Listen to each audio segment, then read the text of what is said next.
I've seen several reports and heard several people say you need a male and female tree to produce fruit. How do you know when you buy a tree if it's a male or female? And this is Craig from Middleton, Tennessee. So it's a good question. That's right? a good question. Yeah. How do you know?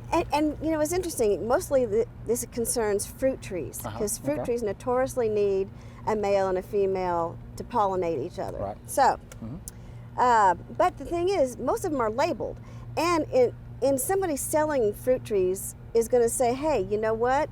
If you need this tree and this tree to be able to produce fruit for this particular tree you've got. Okay. So you know they usually tell you because they want you to be successful. Sure, sure. Then there's things like, let's take the Ilex verticulata. Okay, let's do that. It's an ornamental.